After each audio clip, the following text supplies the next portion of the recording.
Page 22, Young Prince and Princess from Scheherazade. Very famous melody. I encourage you to go look up Scheherazade, search it out, and just listen to the orchestra play it. It's just gorgeous. 3/4 time. We have a few accidentals. You got eighth notes and dotted rhythms, all kinds of fun going on here. Let's take the right hand first, make sure we got the fingering and the rhythm and all that worked out. Now the first measure only has 2 counts in it, so you're coming in on beat 2. Well, that means there ought to be another measure somewhere with 1 count in it, because we need 3 counts total. And if you look at the end at the bottom of page 23, sure enough, we got 1 measure with 1 count in it. So that's count 1. We come in on count 2 here. So it's 2, 3, 1 and 2 and 3. Rhythm is all over the place. Hopefully you understand dotted rhythms by now. If not, I encourage you to go back to the previous book or books, wherever they're covering dotted rhythms, and go over them very carefully. Briefly, this is the first full measure. The G comes on beat 1. The dot comes on beat 2, because a quarter note takes a whole count. The dot, or anything that comes after that, has to come on beat 2. And the dot only gets half a count, so we need something to come on the end of 2. 1 and 2 and that's where the A, and then I guess this is a new note, they're pointing it out to you.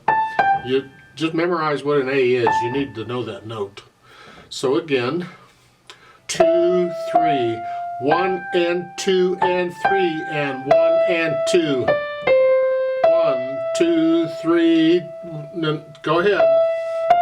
1 and 2 and 3, yeah. 2, 3, 1. 1 and 2. So they got rhythm is a little bit syncopated, which is kind of nice.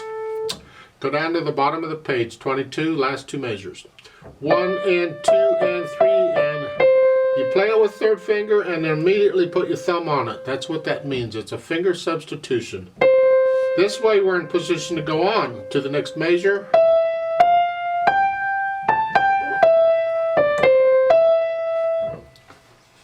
And that, for the most part, is the piece. Left hand just has these chords. See? I recommend 2nd finger on the G sharp if you can. Thumb doesn't have to do everything. And the same thing with the A flat, same as the G sharp. So I'm using the thumb on the white key and the index on the black key. It's very common. You have really little hands, you can't do it, that could be a problem. But if you can, try it out. And for the most part, that's the left hand. Put them together. 1, 2. See here, because the left hand's playing quarter notes on the beat. 1, 2, 3. You can see how the right hand lines up with it. 1, 2, 3. Those come together.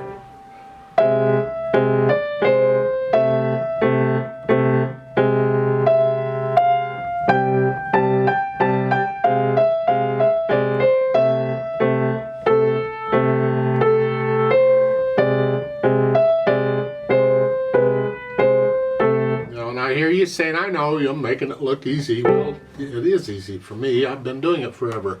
But you just got to take it slow and easy. Get the 2nd line, 3rd measure. Here, here. You can see when the hands play together. Here, and then tie, and then play.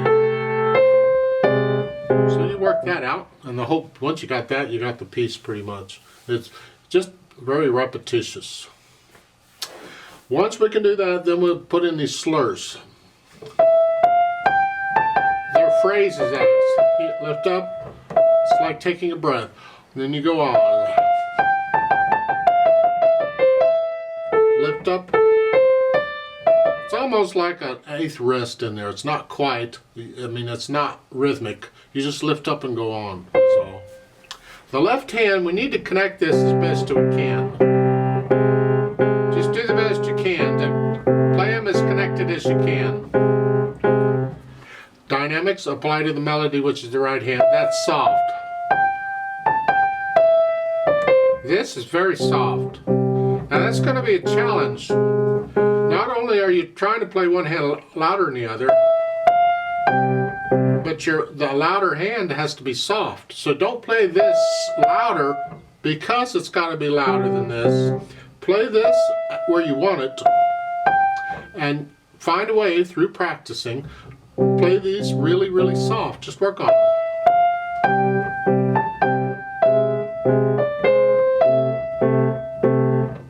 Stay soft, more or less. You don't have to stay exactly soft. Once you get to know the piece, you start feeling the piece, you can get a little louder and softer, but it's in the soft area.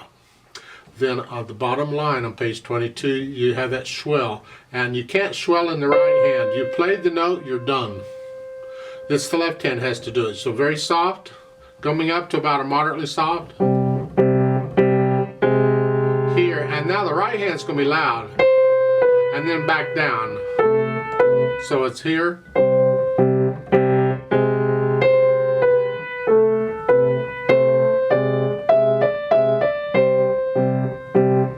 And that's kind of tricky. You get the same thing at the bottom of page 23. And then there's a retardando there. Slow down.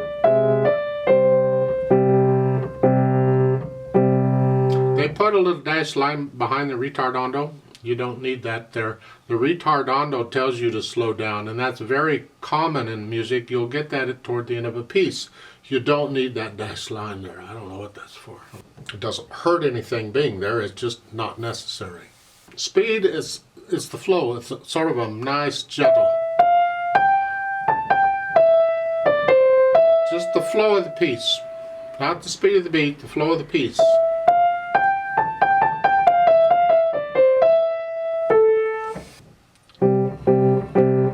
Because that's not moderate, that's more like an allegretto.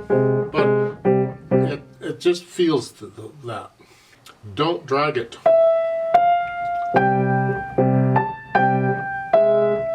No, that's way too slow. Please don't. It's got to flow. Now they don't have it in this arrangement, but we got to do something to fix this choppiness. I mean, this is an orchestra piece. It's very smooth. It's very fluid. So it's got this. Well, you can't make that smooth and fluid on a piano. The instrument just don't want to do that. So we need to help it out a little bit. So I'm going to suggest that we use pedal on this throughout the piece.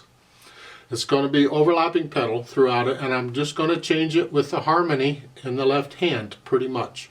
So it's pretty much on each measure. You just change it. So I'm going to push the pedal down right after I play the notes in the first full measure. I'm not pedaling the first two beats here on the beat.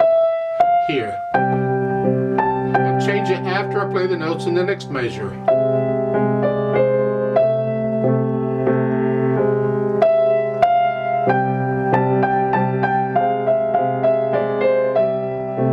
And I'm going to play the whole piece that way.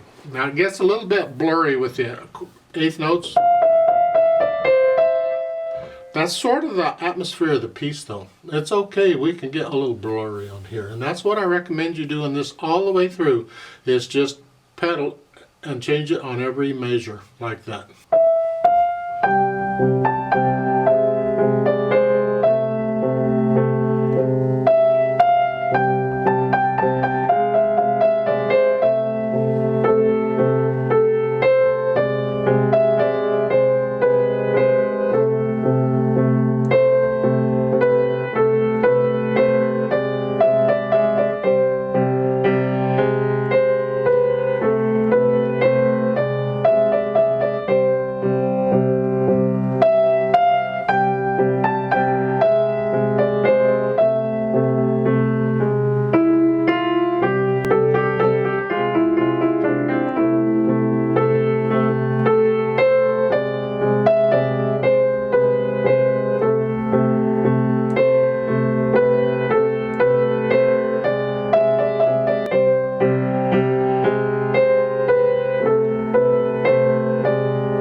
The fingering is a little different on the same kind of passage, and I would like you to understand why.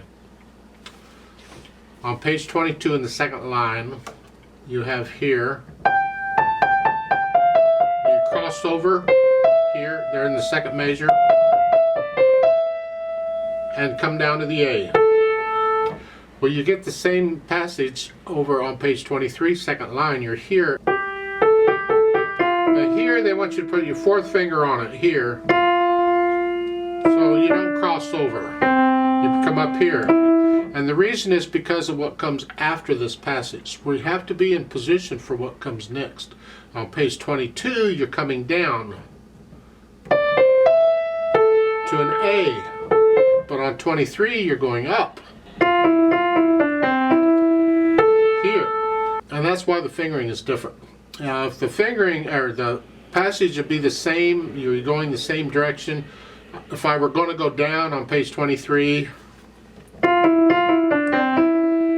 here, I would finger it the same as page 22. I'm explaining this so you understand, because in a pieces, you're not always going to get the fingering. You got to figure it out for yourself, and you need to be aware of what fingering do I use. You use a fingering that lets you play it all connected if possible. Try and figure something out without making it too complicated. There's a give and take in there. It's like at the bottom of page 22, you have a finger substitution to put you in position to go on so you can connect it. Even though it's the end of a phrase you can lift up, doesn't matter. You want to connect it with the fingers if you can. And that's why we would otherwise you could just stay on 3 and lift up. That works too. It's not the greatest, but it works. So there's reasons for fingering things the way they're fingered, and I'll try and point these out as we go through. I like to play this with you slowly to double check all the notes and rhythms. Not going to do any dynamics. I'm going to give us 4 counts. It's a full 3 counts because it's in 3/4 time, plus 1 because we come in on beat 2. 1, 2, 3, go.